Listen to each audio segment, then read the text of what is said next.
इस मूवी की शुरुआत में हमें एक स्पेसशिप दिखाया जाता है जो अंतरिक्ष से 4 सैंपल लेकर धरती पर आ रही है, जिन्हें ये लोग सिम्बियोट्स कहते हैं। दरअसल ये सिम्बियोट्स अंतरिक्ष से आए असहाय एलियन हैं, लेकिन उनमें से एक किसी तरह राक्षस बन जाता है जिसका नाम राइड है। राइड सिम्बियोट के क्रू मेंबर पर हमला करता है, जिसकी वजह से शिप क्रैश हो जाती है और स्टार मिलिशिया में गिर जाती है। फिर हम लाइफ फाउंडेशन के सीईओ कार्टन ट्रैक को देखते हैं, जो अपनी टीम से पूछते हैं कि यह सब कैसे हुआ, क्या हमारा चिरो सैंपल ठीक है। टीम उन्हें बताती है कि उनका एक सैंपल गायब हो गया है। इस बीच एक बचाव दल द्वीप पर आता है। उनमें से एक देखता है कि एक अंतरिक्ष यात्री जीवित है। लड़की उसे उठाती है और अस्पताल ले जाने लगती है, लेकिन रास्ते में अंतरिक्ष यात्री लड़की पर हमला कर देता है। दरअसल फिर हम मोगी के मुख्य पात्र एडी प्रॉक और उसकी मंगेतर एनी को देखते हैं। एडी टोपे के लिए एक रिपोर्टर हैं और उनकी पत्नी अन्ना एक जूनियर हैं, जिनकी कंपनी लाइफ फाउंडेशन के लिए काम करती है। मैक्स एडी से कहता है कि आज आप कोल्टन ट्रैक नामक एक बहुत ही खास आदमी का साक्षात्कार लेने आए हैं। एडी का कहना है कि वह बहुत मतलबी आदमी है। मैक्स ने जवाब दिया कि आप उसे अच्छी तरह से नहीं जानते। कोल्टन बहुत खतरनाक आदमी है। एडी अपने फोन के जरिए एना को यह सब बताता है और एना भी एडी से कहती है कि तुम कार्टन से बेहतर हो। फिर एना और एडी अपने घर आते हैं। रात को एडी को प्यास लगती है तो एडी पानी पीने के लिए उठता है। उसकी नजर एना के लैपटॉप पर पड़ती है, जिस पर एक ईमेल आता है। वो ईमेल लाइफ फाउंडेशन के किसी व्यक्ति ने भेजा था, जिसमें लिखा होता है कि कार्टन अपने फायदे के लिए इंसान है, जिसमें कई लोगों की जान चली गई है। अगली सुबह एडी कार्टन का साक्षात्कार लेने आता है। शुरुआत में एडी कार्टन से उसके रॉकेट के बारे में पूछता है, लेकिन एडी ईशांक ने अपने प्रश्न बदल दिए। यह सुनकर कार्टन एडी को वहां से भगा देता है। मैक्स एडी से बहुत नाराज होता है और उसे नौकरी से निकाल देता है। अब क्योंकि अन्ना एडी की प्रेमिका है, अन्ना को भी नौकरी से निकाल दिया गया है। ये अन्ना एडी के साथ संबंध तोड़ लेती है। फिर हम कुछ वाहनों को देखते हैं जो सिम्बायोट क्लेकार लाइफ फाउंडेशन में आते हैं। इस बीच वह लड़की, जिसके अंदर राइट नाम का एक सिम्बियोट है, एक बाजार में आती है और बिना पैसे दिए वहां कुछ खाने लगती है। जब लोग उसे रोकते हैं तो वह सबको मार देती है। फिर कहानी 6 महीने बाद शुरू होती है और हम डॉग, स्कॉट और कार्टन को एक खरगोश पर प्रयोग करते हुए देखते हैं। वे पीले सिम्बायोट को इस खरगोश के साथ छोड़ देते हैं।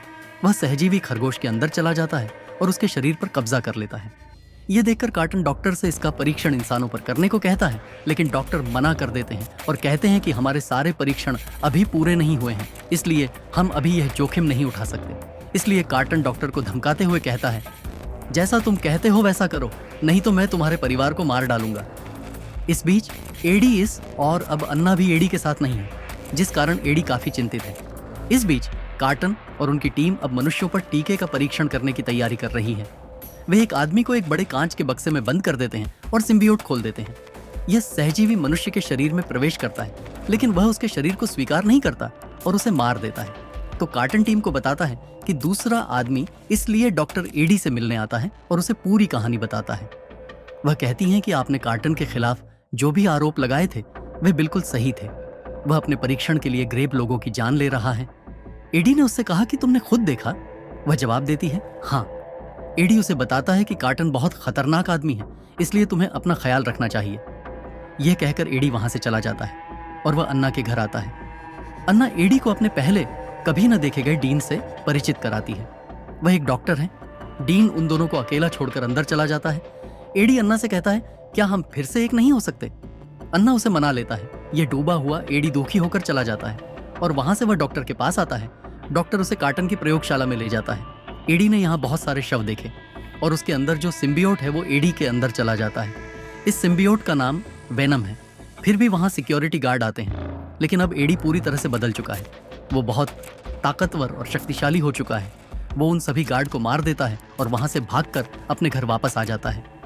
एडी को अचानक बहुत भूख लगती है। एडी अपने फ्रिज से सारा खाना खा जाता है, लेकिन वह उसे पचा नहीं पाता और एडी को कुछ देर के लिए रुकना पड़ता है।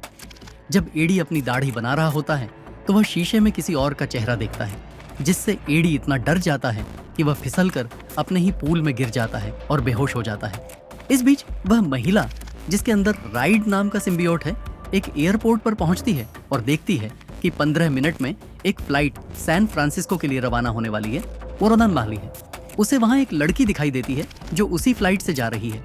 राइड महिला के शरीर से निकलकर लड़की के शरीर में प्रवेश करती है। इस बीच जब कार्टन को पता चलता है कि किसी ने उसका सिम्बियोट ले लिया है तो वह अपनी टीम से बहुत नाराज होता है। तभी एडी को होश आता है और वह अन्ना को बुलाता है। एडी को पता चलता है कि अन्ना इस समय अपने नए प्रेमी के साथ एक रेस्तरां में है। एडी इस रेस्तरां में आता है, तभी एक वेटर उनके पास आता है, इसलिए एडी उसे खाना छीन लेता है और उसे खाने लगता है। लेकिन उसे इतनी भूख लगती है कि वह वहां बैठे सभी लोगों का खाना खा जाता है। तभी अचानक एडी को बहुत गर्मी महसूस हुई। डीन एडी को अपने अस्पताल ले आता है और उसे एमरी मशीन पर रखता है, लेकिन मशीन की आवृत्ति के कारण वेनम को बहुत दर्द होने लगता है। एडी बहुत ज्यादा हिलने डुलने लगता है, इसलिए डीन उसे हटा देता है और एडी को घर भेज देता है।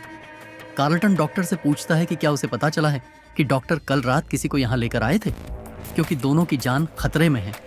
हम उन्हें यहाँ बुलाकर उनकी जान बचा सकते हैं। और वह कहता है, मैं आपसे वादा करता हूँ कि मैं आज से ये सब बंद कर दूंगा।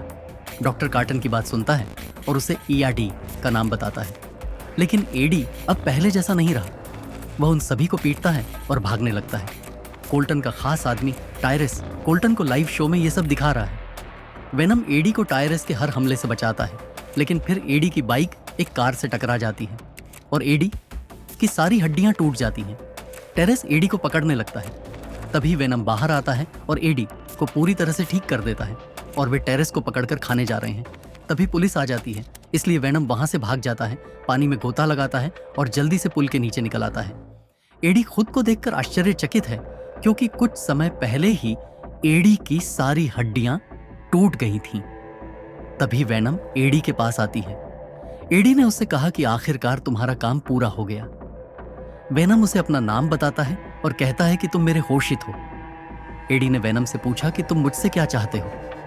वेनम कहती है कि मुझे घर जाना है और तुम मुझे कार्टन के रॉकेट तक ले जाओगे, इस बार डॉक्टर के पास।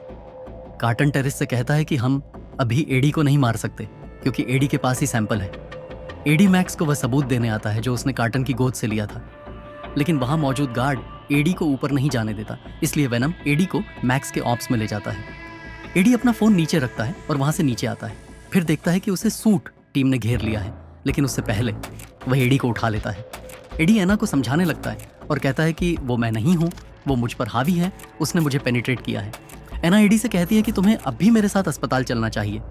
एना एडी को अस्पताल ले जाती है। डॉक्टर डीन एडी से कहता है कि तुम्हारे अंदर जो कुछ भी है वो तुम्हें अंदर ही अंदर मार रहा है। यह सुनकर वेनम डीन पर हमला कर देता है। फिर एना मशीन चालू कर देती है, जिससे वेनम एडी सुन लेता है। मैं अंदर आता हूँ। राइड लड़की की बुराई को छोड़कर कार्टन के अंदर चला जाता है। वेनम वहां से भाग जाता है और एक मेल बॉक्स के अंदर चला जाता है। एना मेल बॉक्स देखती है। उस समय टेरी एडी को पकड़ता है और उसे कार्टन के पास ले आता है। कार्टन एडी से पूछता है कि वेनम कहाँ है। एडी जवाब देता है कि वह अब मेरे अंदर नहीं है। कार्टन एडी से कहता है कि फिर तुम मेरे किसी काम के नहीं हो, और टेरी को एडी को मारने का आदेश देता है। और अन्ना को छोड़कर एडी अंदर आ जाता है। वह डायरेक्ट कोल्टन से कहते हैं कि मेरे कंधों पर मेरे जैसे लाखों लोग हैं जिन्हें हमें धरती पर लाना है। कोल्टन सहमत हो जाता है और अपनी टीम को रॉकेट बनाने के लिए कहता है। वहां संतों में से एक को कोल्टन के इरादों के बारे में पता चलता है और वह रॉकेट को रोकने की कोशिश करता है। ये बात राइड को पता चल जाती है और वह बाहर आकर वहां मौजूद सभी लोगों को मार डालता है। वहां अन्ना मैडी से कहती है, वरना राइड मेरे जैसे लाखों लोगों को लेकर आएगा और पूरी दुनिया को तबाह कर देगा। राइड रॉकेट के पास आता है, तभी वहां वेनम आ जाती है और दोनों के बीच घमासान लड़ाई शुरू हो जाती है। राइड वेनम पर जमकर बरसने लगता है और वेनम और एडी को अपने अंदर ले लेता है।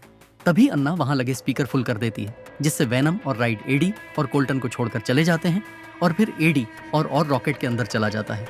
फिर वेनम एडी के पास आती है और एडी वापस जिंदा हो जाता है और वेनम रॉकेट की फॉल टेक को चीर देती है, जिससे रॉकेट में धमाका होता है, जिसमें राइड और कार्टन पलट जाते हैं। वेनम एडी को धमाके से निकली आग से बचाती है और अब एडी फिर से न्यूज एंकर बन जाता है। एडी फिर से एना को प्रपोज करता है। अन्ना एडी से कहती है कि वह इस बारे में सोचेगी और उसे बताएगी। तभी एडी किसी से बात करना शुरू कर देता है, इसलिए अन्ना ये पता लगाने की कोशिश करती है कि एडी के अंदर अभी भी वेनम है। अन्ना ही वह है जो एडी से पूछती है। तभी एडी वहां से चला जाता है और अब वेनम और एडी के बीच मुकाबला है। एडी वेनम से कहता है कि तुम केवल बुरे लोगों को ही खा सकते हो, और अब ये दोनों मिलकर शहर से बुरे लोगों का सफाया करना शुरू कर देते हैं। वह एडी से कहता है, क्या तुम ऐसी चीज जानना चाहते हो जिसमें हर जगह खून है? एडी ने कहा, हाँ। क्लैटस एडी से कहता है कि वह यहां से निकल जाएगा और हर जगह खून खराबा मचा दे।